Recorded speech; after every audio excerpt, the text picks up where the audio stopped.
Okay, so we're gonna do 5 questions for each of us. 5 questions for each of us. So Owen's gonna start first with his 5 questions. You can ask me, and then I'll ask him another 5 questions. Okay. Let's go. So I know you to be a very intentional person. Okay. I know you to be a very intentional person. I think it's an experience you've also taught me, and I'm heavy on that. I think the last 1-2 years I've been really heavy on being intentional. So being intentional also makes a lot of people offended, because when you don't like how either they disrespect you because your boundaries are up, you are able to address it to say, yo, don't talk to me like this, don't treat me like this. So I want to ask you, do you feel like you have lost more relations with people ever since you started being intentional? Oh yes, definitely.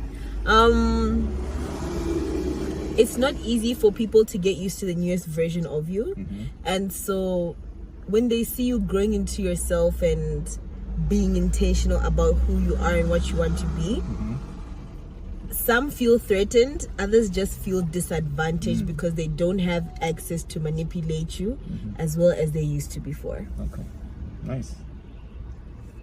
That makes a whole lot of sense. Okay, so the other question I have for you is, if for some reason, if for some reason,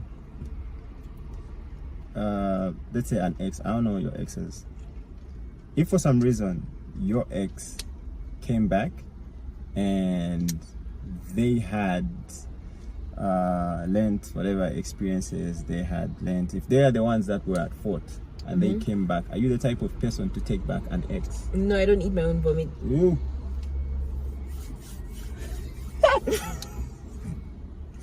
But seriously, I don't eat my own vomit. Okay. Yeah. Okay. No. The thing with taking back an ex is you don't get to experience them the same way again. And so whether you have changed or worked on yourself, I'll get a different version of you than I had in the beginning, and then I have to start to relearn you. So I'll be taking you back thinking I have like the greatest version of Owen, and oh, my man has now come back, but I have a new version of you, and it won't be the same experience, and I won't get that same version of you, and so I'd rather not. Because I don't have to start learning you again, because I learned you, and the you that I learned disappointed me, or we outgrew those versions of each other. And so even you, when you're coming back to me, I'm a new version. Maybe my guards, if you were wrong in the relationship, my guard is up now. I don't trust you, and I don't care for you. And if I was wrong in the relationship, I'll just find better ways to manipulate you. Okay. So I don't eat. I think you're not just responding, you know why you're saying what you're saying. Hey, see? You're intentional, you see what I mean? Okay. Another question I have for you is, and this I feel like I'll put you on the spot, because maybe I'll put you, because of answering you have to put yourself out there. You, as you, what do you think makes you you? Why would I want to make you my friend, my partner, my business partner? You know what I mean? Like, I could literally pick somebody. There's a lady walking across the road there. You know, like, what values do you feel makes you awesome and cool? Damn, that's a tough question, hey? It's a good question. I like to think of myself as extremely challenging, because even I challenge myself sometimes.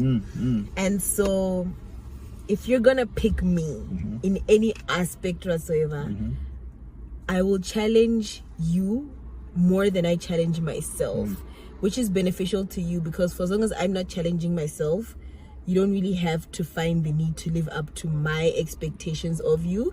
You will then be forced to live up to your expectations of yourself, because I'm challenging you to be a better you than you were yesterday. See? So it's good. I wanted her to get that across, because so many times certain people don't know who they are. So we always me and her are constantly telling you about learning what your value is. Yes. So when you being know self-aware. yourself, like know yourself, like it should be an advantage that certain people get to date you. They get to experience you. Sometimes at these interviews, ask them to say, oh, okay, so this company is hiring.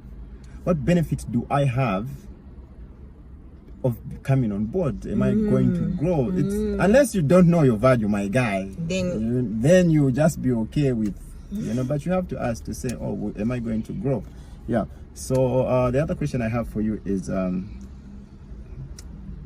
for you being somebody that has been able to struggle with anxiety, depression, okay, and having so many experiences with us that may know you, we know you've had some, bad times, and then we've seen the high side of you, and then we've seen the side where you just don't want anyone. For anybody that is watching and that maybe for some reason might have experienced or have not experienced, or might know one or two people that have experienced that, I wouldn't say have you recovered from depression, because I don't believe people do. It's a never-ending cycle. Yeah. But how do you manage juggling between social life, your time, career, and business? Because you from out here, I think you're doing great. So I just, I'm asking for our people. We all have what we do. Yeah. But how do you do it? Damn. Okay. So personally for me, as much as I'm aware of my triggers and I'm trying to be more self-aware of myself and my surroundings, because the thing with having chronic depression and the anxiety that comes with it is that my triggers are not constant. My triggers are seasonal. So when I'm in that season of breaking down and losing my shit, I have to be aware of my surrounding and where they are.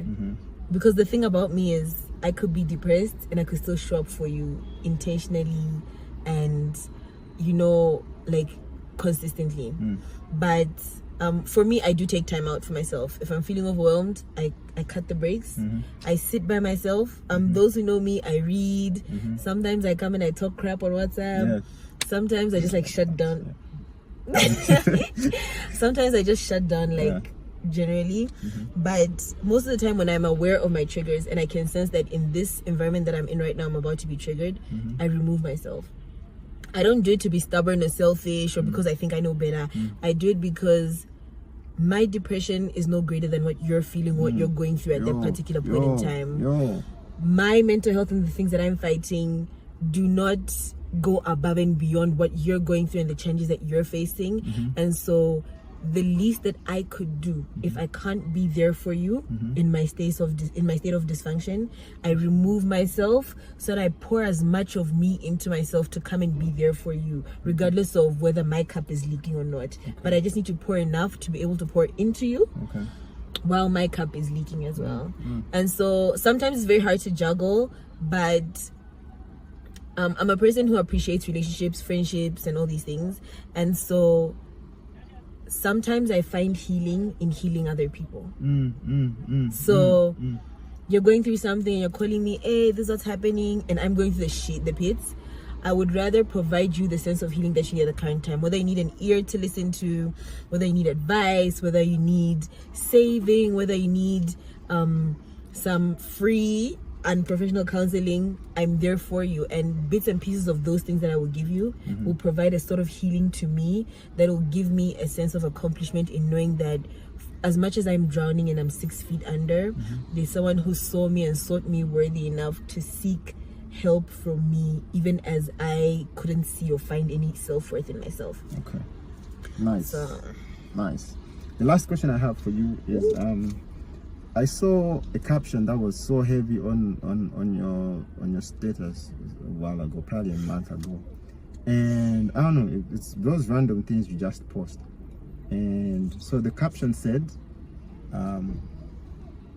and if someday heaven asks me, I don't know what it was like, how it went like exactly, but if someday heaven asks me what I spent doing on earth, I will tell them I spent it loving you. Oh, yeah, I remember that. You remember that one, yeah? That was heavy. So, my question is, at this point, do you believe, okay, not only do you know, but do you believe you are capable of genuinely loving a human being that isn't your own, of course, like your own baby? Yeah, that is my own baby. To that point, because did you hear what I said? Yes. To the if heaven asked I would spend my time loving you, yes. Let me explain why. You know how I tell you I go around experiencing things for people. It comes with the experience. If I'm going to experience you, I'm going to do it with both feet in the water, my whole body is in the swimming pool. I do not do half and half. And because I know the amount of love that I can give you, a love that is unconditional in abundance, it is one that I can confidently stand before God and say, this person, I love this person so endlessly and so aimlessly because they showed me kindness, they showed me healing, and they showed me saving. Because I'm not looking for a love that's infatuated. I'm not looking for a love that we have to go above and beyond to show. The love that I seek is such an effortless love. It's an ocean gets jealous kind of love, because the ocean is deep. But that love has to be deeper than the ocean, where the oceans even get jealous. And that kind of a love that I seek or that I need is one that even when I get on my knees to pray to God, I mention you more than twice, because you're not just a blessing, you're a gift. And just like the ocean's depth, you're saving me from myself constantly and consistently, and you're giving me healing, something that younger me couldn't get. And my biggest priority in life as I grow into myself and into who I want to be and who I am is that my inner child finds herself again. And if you are able to love me to an extent where my inner child comes out, not only heaven will hear about the love that I have for you, even hell will burn to the ground with the amount of love that I can give you and that I can transpire to you. It's not about how many love letters you write me. It's not about how many flowers you bring me. It's not about how many cakes we share. It's not about how many rounds we slap. It's just about you saving me and you bringing me healing. And so on any given day, when you don't even need to, I don't even tell that I'm at my lowest, but you can sense it and you save me from that, that is another day for me to go up to God and tell him, I loved this person so much that even any music that was made in heaven, I feel like was made for this person. Any love song ever written was written about this person. Any poem ever recited, any novel that was romance written has to always have been about this person, because I found it. And people don't find it. And so I would have to find it. And so yes, I can confidently say on my podcast I like to talk about the manly man who loves me so nicely. And that's the beauty of romanticizing your own life, is that you know what you want, and when you go into certain situations you are able to pick the things that you want, and you're able to tell someone, I like you enough, but you're not able to give me this depth that I'm looking for. For as long as it's not deeper than the ocean is deep, and for as long as it's not deeper than the ocean, I don't want that kind of love. You can keep it. I think you've answered my questions so well, you know. So I'm satisfied. Kwa dibo kulia but tawikuta. You know, there's people at Balaja but I so I'm satisfied with the answers that you've given me. So I'm ready for yours though. Okay. Yeah. Let's